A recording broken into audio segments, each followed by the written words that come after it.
very funny lady. Keep it going for Courtney Barnett.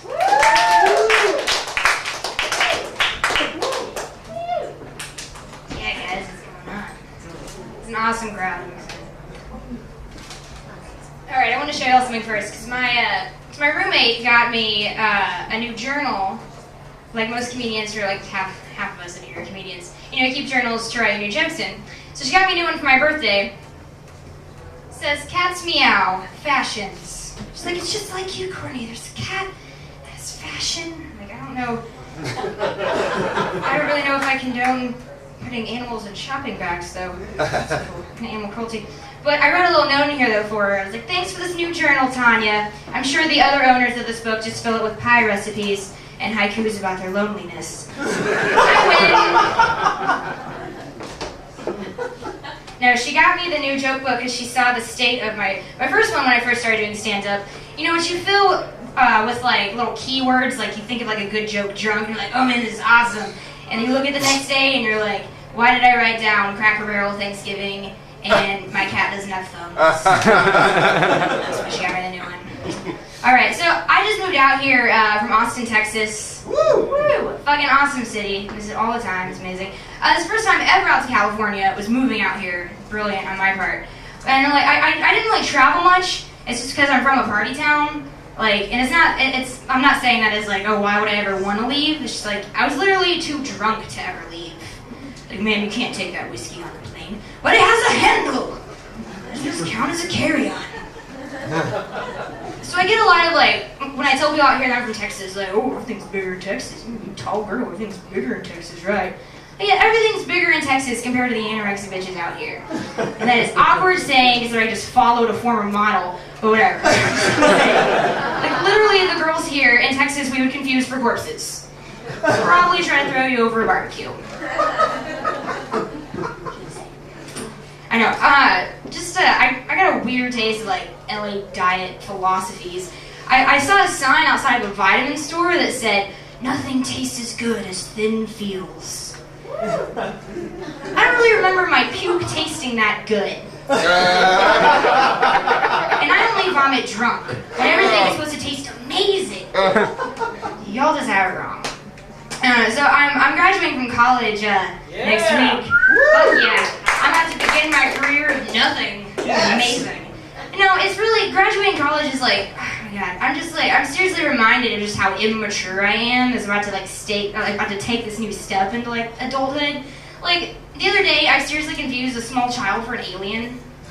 Like, I screamed that at her. It was like a 4-year-old. It was like a weird bonding moment. I spent the past week, since I've been done with school, watching like Sabrina the Teenage Witch on DVD marathons.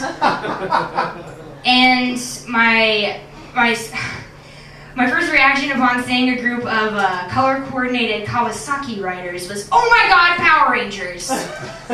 This is how mature I am. Because I live in a fantasy world. That's my imaginary boyfriend tells me. His name is Julian and he skateboards. Oh my god. So do you guys ever have those like, oh my god, I'm totally in a zombie movie kind of feeling? But then you just realize that you're hungover walking behind a really old woman with like severe arthritis? Because that happened to me. This is why no one's hiring me.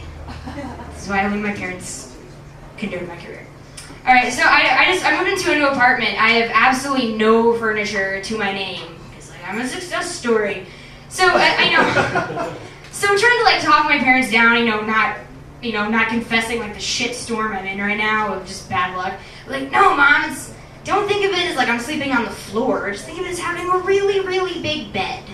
That I have a special corner in for crying.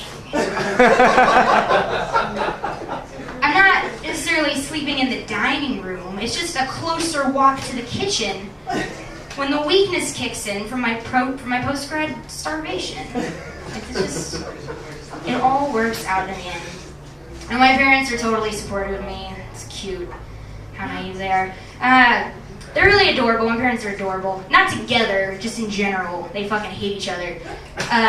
They've been divorced for 20 years, and they still have this like awkward feeling around each other, like a couple of college kids, like after a drunken one-night stand. Like my dad's like trying to keep it chilled out and not weird. My mom's like totally over it, as though she just got off like some like drunken binge that accidentally lasted 20 years. Fuck, 3 kids! I mean, for that to happen, it's the worst spring break ever. Jeez. I love to tell people that I was a total accident. You know, there's like, oh, that's not true, we were planned. No, like, or, you know, your parents love you. No, literally, there's 12 and 14 years between me and my brothers. So pretty much like, my parents were having them, you know, it's like, oh my god, I'm so excited, we're gonna start a family now. You know, he's gonna be a soccer player and a scientist, gonna do it all. When you're pushing 40, it's like, what the fuck? Why the fuck did I let you talk me into birthday sex, Ken?